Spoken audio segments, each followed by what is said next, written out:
Bonjour et bienvenue à Hockey le magazine. Ici Denis Gauthier, en compagnie de mon collègue Jasmin Leroux. Et cette semaine à l'émission, la chronique équipement avec le spécialiste Éric Dupont qui va d'idées cadeaux pour les fêtes. Et le segment sur la glace, dans lequel Martin Brochu nous parlera du travail des gardiens de but avant le tir.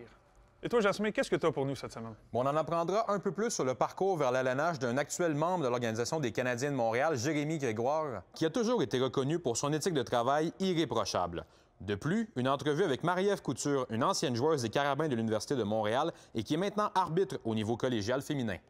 Mais pour débuter, ma rencontre avec le docteur en psychologie sportive Sylvain Guimont qui nous parle aujourd'hui, Denis, du leadership, un aspect vraiment très important dans une chambre de hockey. Excellent. Hockey le magazine, c'est parti!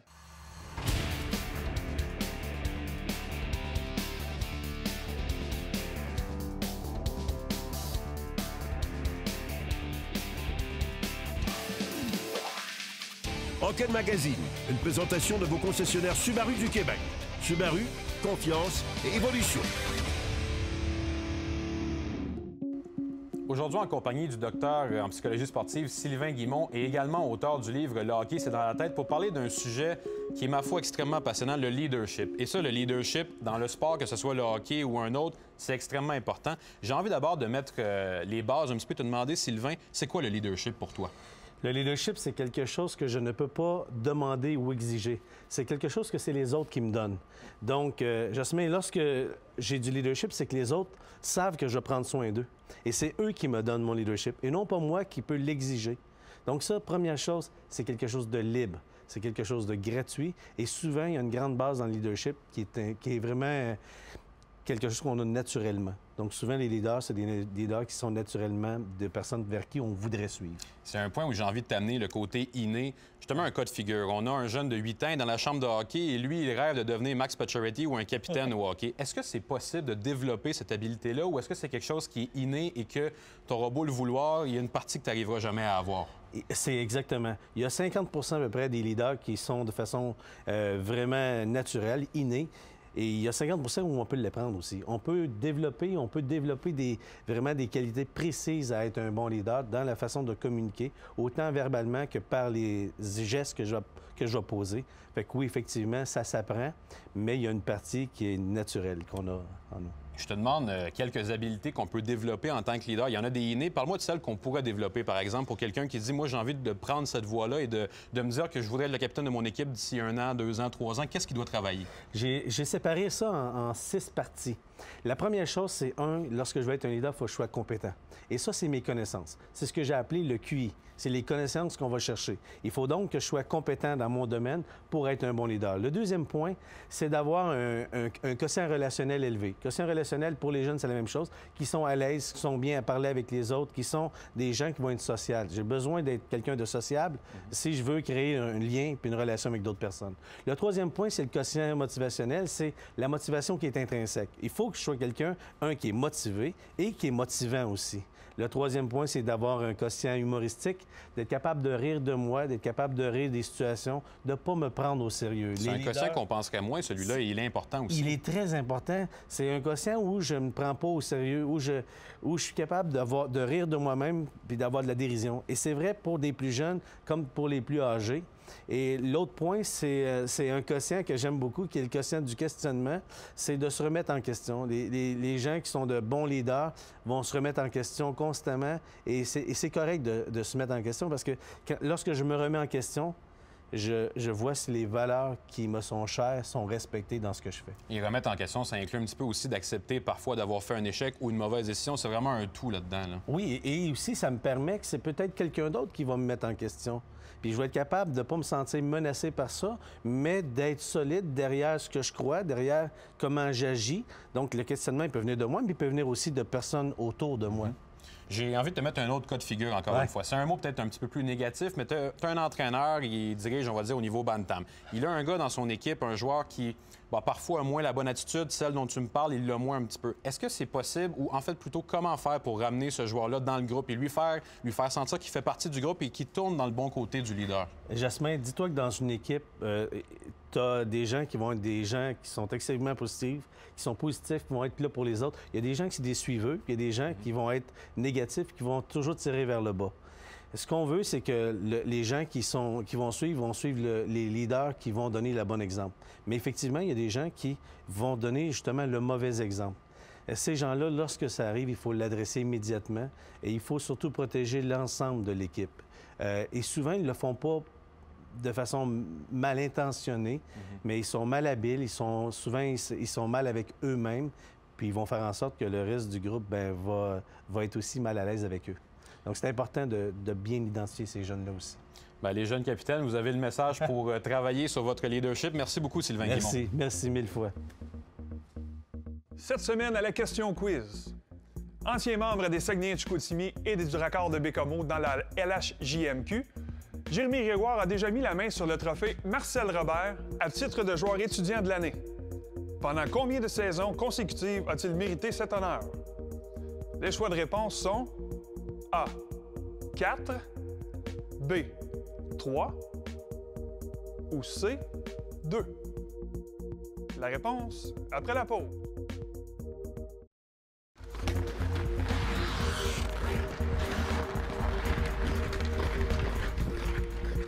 La réponse C.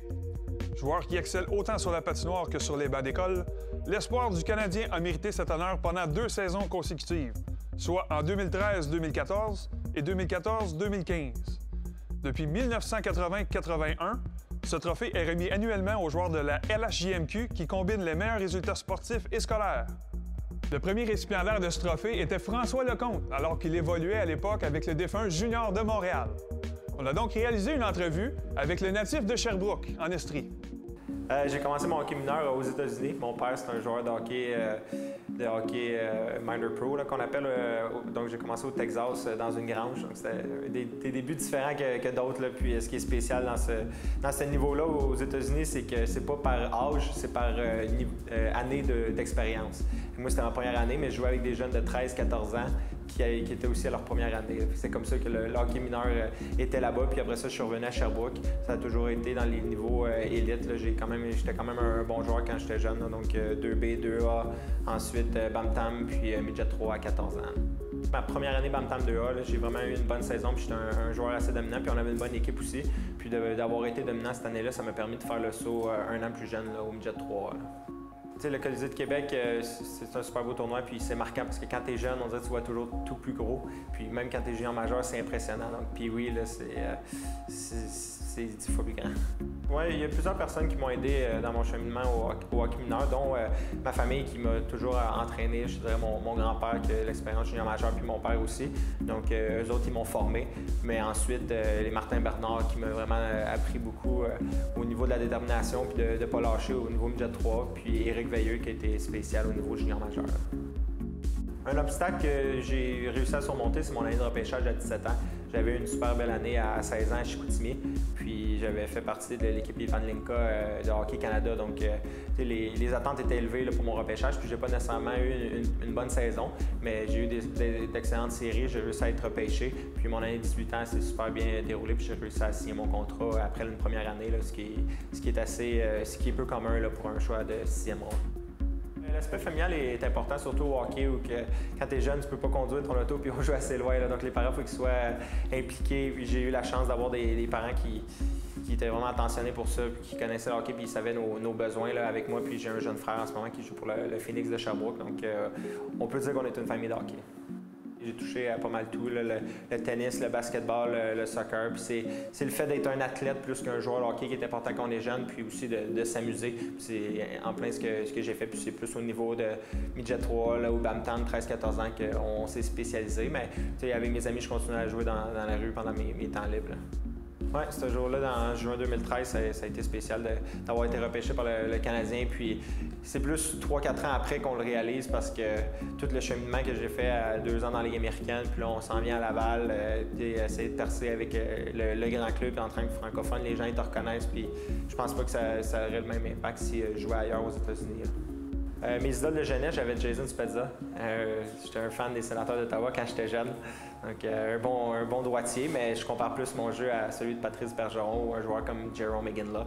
Puis, au niveau familial, c'est sûr que j'ai toujours été bien encadré par ma famille, donc on est nos idoles aussi. La recette du succès pour moi, c'est d'être différent des autres. Quand on est jeune, il y a beaucoup de tentations, puis même quand on devient plus vieux, c'est des tentations différentes. Mais c'est de pas lâcher, c'est la détermination. S'il y a une chose qui m'a été bien enseignée au niveau familial, c'est de pas lâcher.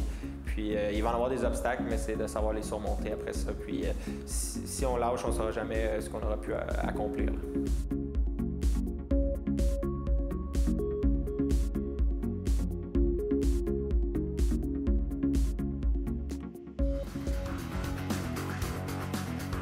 Cette chronique équipement vous est présentée par le Trio Hockey, Sport Rousseau, Hockey Expert et l'entrepôt du hockey.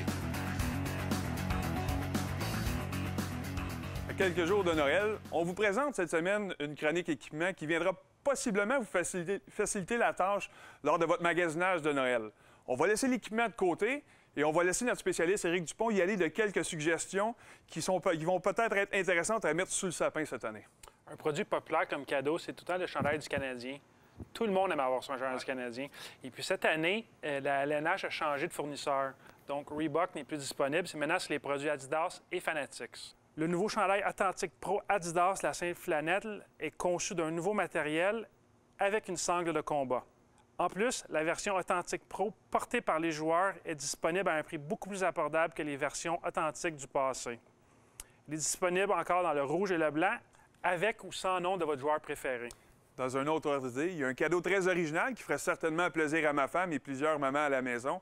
C'est la trousse de toilette Cap Toter.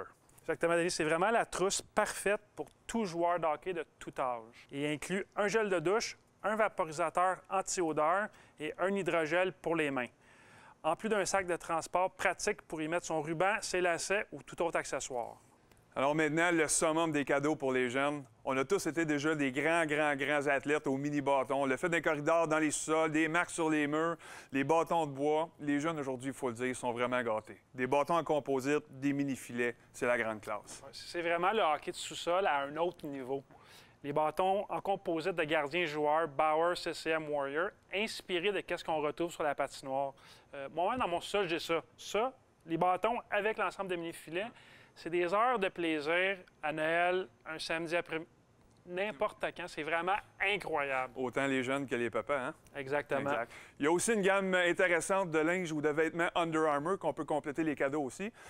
Et en terminant, Éric, je te souhaite un joyeux temps des fêtes, un joyeux Noël à toi et les tiens. Pareillement. Vous aussi à la maison. Et nous, la semaine prochaine, on se retrouve pour une autre chronique sur les gants de hockey. Bien, salut tout le monde, ici Patrice Lemieux, joueur de hockey NHL. Vous regardez Hockey, le magazine sur les ondes de RDS.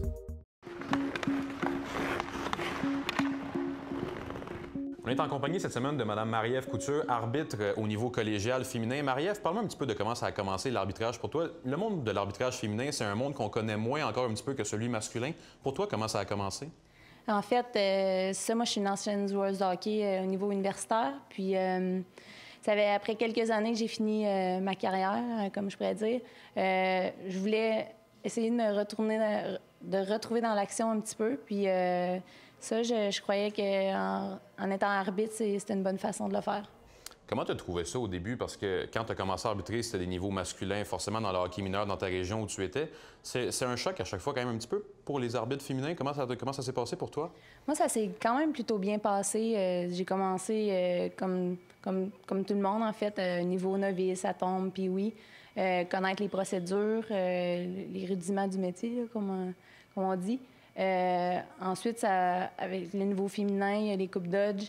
Quand tu te fais repérer, il y a possibilité de monter rapidement quand même dans le niveau féminin, si tu fais bien travailler. Tu parles des niveaux féminins que tu montes maintenant. Ça gravit les échelons pour toi tranquillement, pas vite. Tu en es à ta 4e année maintenant et là, il y a des belles choses qui s'en viennent pour toi. Parle-nous un petit peu.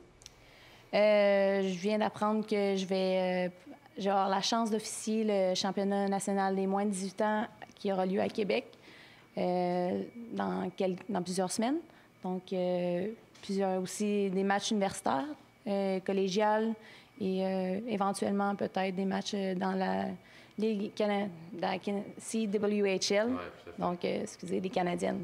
Pour les arbitres masculins, bien souvent, le rêve, c'est la Ligue nationale de hockey. Est-ce que pour un arbitre féminin, le rêve pour toi, c'est ce que tu viens de parler, la Ligue WCHL, ou c'est peut-être plus les niveaux internationaux? Qu'est-ce que toi, tu viserais pour t'accomplir en tant qu'arbitre? Mais en fait, les gars, la Ligue nationale, comme tu as bien dit, les filles, là, je crois que c'est vraiment les Jeux olympiques qui est le summum du hockey féminin. Mais sinon, d'arbitrer les Canadiennes, ce serait quelque chose de plutôt intéressant, là. J'ai envie de te demander la différence entre arbitrer un match de hockey masculin et féminin. Je suis sûr qu'il y en a un paquet des différences. C'est quoi qui te saute aux yeux, toi, quand tu arbitres un niveau féminin, que tu te dis peut-être chez les gars, j'avais même pas ça, puis là, avec le hockey féminin, je l'ai? Hockey féminin, il y a beaucoup de communication, là. Les filles, ça parle plus. Les gars, c'est plus des batailles. Les filles, évidemment, il y a moins de batailles, mais c'est différent. Le hockey est différent aussi. La vitesse d'exécution, mais c'est deux niveaux... c'est différent, mais c'est très intéressant, les deux aussi. Est-ce que tu t'ennuies parfois un petit peu d'arbitrer au niveau masculin? Est-ce que c'est quelque chose que tu vises à retourner éventuellement de temps en temps? Est-ce que tu es content d'y retourner quand tu y vas? Oui, c'est le fun. Comme je dis, c'est différent. Tu peux appliquer d'autres choses.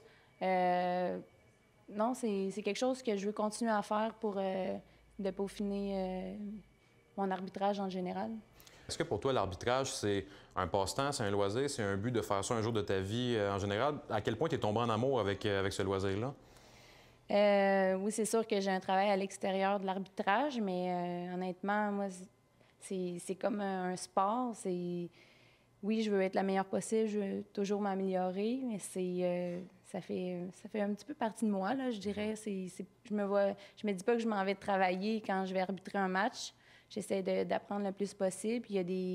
C'est stimulant, il y a des défis, tu peux constamment t'améliorer. Donc, je vois ça, ça fait partie de ma vie maintenant. Au-delà d'un travail, c'est souvent un loisir payant. D'arbitrer, c'est souvent ce qu'on a dit. Marie-Ève Couture, merci beaucoup. Ça fait plaisir, merci.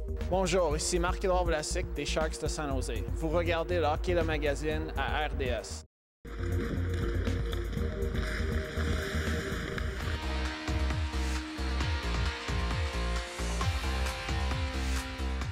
La chronique sur la glace est une présentation de Captorder, hygiène du sport. Captorder passe à l'action.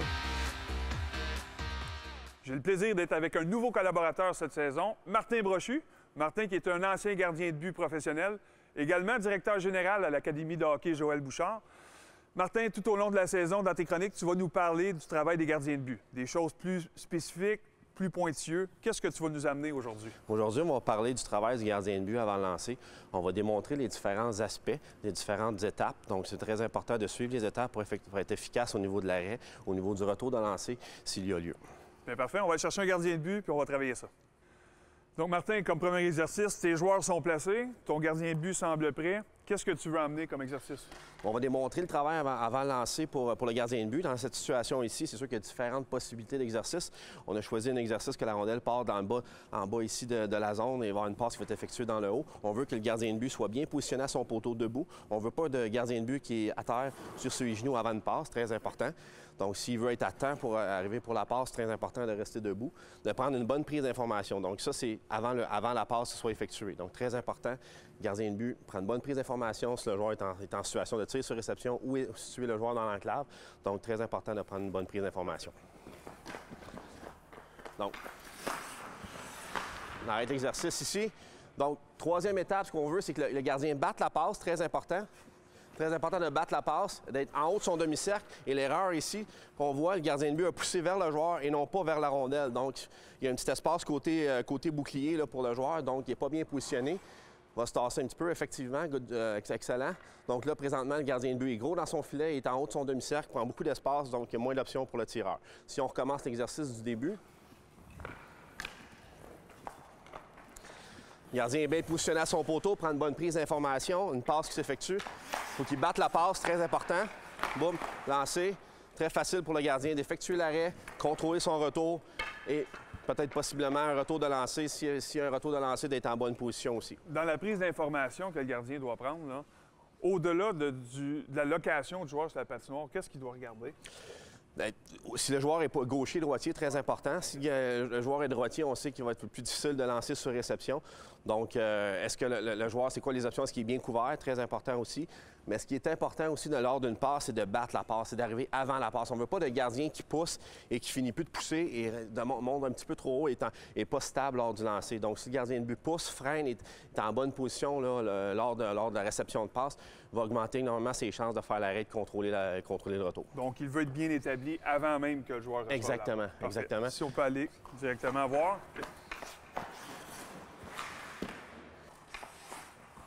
Excellent. Pousse, freine, boum, garde les yeux sur la rondelle. Excellent. On va recommencer une dernière fois. Gardien de but pousse, freine, bat la passe, c'est en bon contrôle. Boum, les yeux sur la rondelle, peut effectuer l'arrêt facilement. Donc, le gardien est gros dans le filet. Le joueur n'a pas d'option, donc c'est intimidant pour le tireur. Beaucoup plus facile pour lui aussi, une fois qu'il est bien placé, de diriger ses retours. Oui, exactement. Toujours plus facile de diriger ses retours quand on est arrêté. Lorsque le gardien de but est en mouvement, ça va être extrêmement difficile de contrôler ses retours et d'être prêt pour un deuxième lancer. Parfait. Maintenant qu'on a vu ça, la rondelle part d'ici. Est-ce qu'il y a une progression dans l'exercice qu'on peut nous démontrer? Bien, pour la deuxième séquence, on va partir la rondelle dans le bas de la zone ici, même chose. Il va y avoir une passe qui va s'effectuer dans le haut de l'enclave. Le gardien de but doit prendre son information, s'assurer de battre la passe, d'être prêt s'il y a un lancer sur la première séquence. Dans cette deuxième séquence-là, il va y avoir une passe qui va se faire latérale de l'autre côté. Donc, le gardien de but doit battre la passe et est en haut de son demi-cercle là, pour effectuer un bon arrêt. Excellent. Fait qu'on on peut laisser aller, on va voir ça. On va le gardien de but. Bonne poussée. On va demander aux joueurs de couper. Fait que ça, c'était solide. C'était très carré à la rondelle. C'était parfait. De la façon que Justin l'a démontré, c'était excellent. Il y a des erreurs, par exemple, qui sont très communes pour un gardien de but lors d'un déplacement latéral avec les rondelles en haut. Exactement. Si on le voit à tous les niveaux, souvent le gardien de but va effectuer son déplacement. Va être trop profond. Donc, il n'est pas en haut de son demi-cercle ici. Ce qu'on veut, c'est que le gardien de but fasse face au joueur. Donc, face à la palette, comme on a démontré dans la première séquence. Donc, il est gros dans le filet. Et quand le joueur se déplace de gauche à droite, doit faire des poussées parallèles, des petites poussées, et garder les patins ici en haut de son demi-cercle. Donc, ce qu'on veut, c'est qu'il y ait des petites poussées. On ne veut pas que le gardien de but ouvre trop ses jambes. Donc, il va être vulnérable entre ses deux jambes si jamais il ouvre trop ses jambes et va perdre ses angles aussi en même temps. Dans la première séquence, le pied gauche était en arrière. Ça, exactement. Ça, c'est une erreur qu'on voit très souvent, effectivement. Une erreur qu'on voit, c'est le pied gauche ici est à l'intérieur. Le gardien n'est plus face au tireur. Donc, on va ouvrir beaucoup cette partie-là. Et donc, le lancer au coin opposé devient difficile à arrêter. C'est super intéressant. Beaucoup de petits points de technicalité. Gardien de but, c'est pas nécessairement toujours évident et facile. Non. Merci beaucoup pour ton point aujourd'hui. Et nous, on se voit la semaine prochaine. Alors voilà ce qui met un terme à notre émission. La semaine prochaine, au menu, un entretien avec le préparateur physique Stéphane Dubé qui traitera de l'entraînement des joueurs de niveau bantam, le parcours vers la Ligue nationale de l'ancien joueur du Canadien Lucien Deblois, la chronique équipement avec le spécialiste Éric Dupont qui présentera les différents gants sur le marché et le segment Sur la glace avec Patrick Boileau qui nous présente un exercice qu'il a lui-même nommé être sous la corde.